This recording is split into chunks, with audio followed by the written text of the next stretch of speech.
Ši vasara Ciuriche buvo ypač karšta ir saulėta.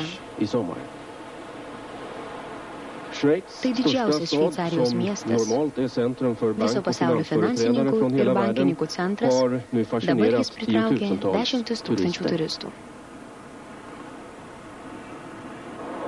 Bet per pastarąsias 3 savaitės tiesiog pasipylė žiaurūs nusikaltimai Letenštegų vadinamame miesto rajone, kuriame jau seniai visiškai atvirai prekiaujame narkotikais.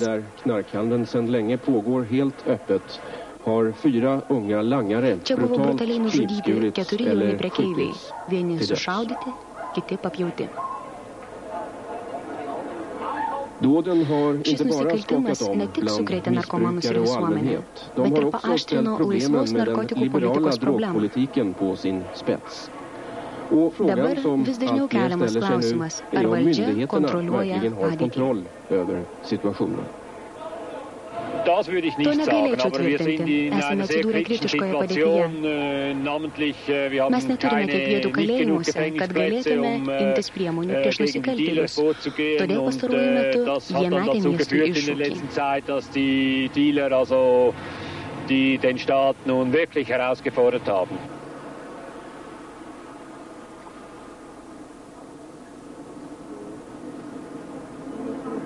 Su bevagiais narkotikų vergais elgiamasi žiauriai, nes teisėtvarka šioje šalyje yra beveik kapituliavusi. Narkomanų labai padaugėjo ir atviros narkotikų prekybos nebeįmanoma kontroliuoti. Sustabdyti narkotikų pardavinėjimą jau nerealu. Letenštego rajonas tapo ne tik prekyvietė, bet ir namais 2000 sunkiai sergančių narkomanų. Jie čia gyvena bendruomenėje, prisiėmusioje atsakomybę už tai, kad kiekvieną dieną būtų išdalijama 12 000 švarių švirkštų živ plitimui stabdyti.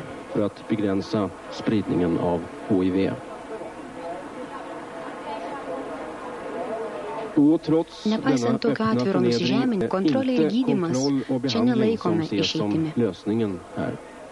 Politikai ir policija kalba apie dar didesnę narkotikų prekybos laisvę, kad visa prekyba būtų iškelta į dienos šviesą ir kad būtų galima suvokti, kas vyksta.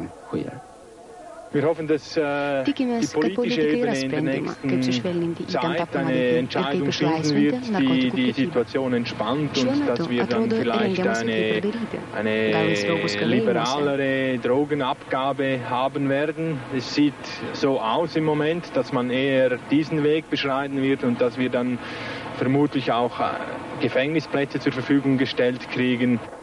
Policijos teigimu, legalizavus narkotikų sumažėtų nusikaltimų, o Ciurichas apsivalytų nuo smulkių prekeivių. Šiais kalėjimo vaizdais, ką tik rodytais per Šveicarijos televiziją, paremiami minėti argumentai. Šiandien čia laikoma apie 100 kalinių, nors kameros skirtos 35 asmenims. Nuo tada, kai centrinėme Ciuriche buvo leista visiškai atvirai prekiauti narkotikais, jų kaina gerokai krito. Dabar narkomanai iš visos Europos atvyksta čia pirkti. Narkomanų skaičius ir prekyba narkotikais išaugo. Mažinant suvaržymus, prekyba didėja.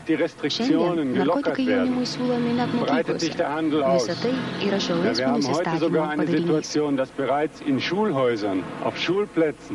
An Jugendliche Drogen angeboten werden, wegen dieser liberalen Haltung. Vos už kelių šimtų metrų nuo Letenštego rajono, aplink madingų parduotuvių kvartalus, porai šimtų narkomanų pagal 2 projektus legaliai dalijamas heroinas. Atrodytų, šie bandymai laikomi tokiais pavykusiais, kad valdžia pateikė jungtinėms tautoms prašymą leisti importuoti dar 100 kilogramų švaraus heroino. Politikų nuomonė, tokie projektai reiškia ne kapituliaciją, o tai, kad vadovai yra realistai. Filmą remia Jos blaivybės fondas.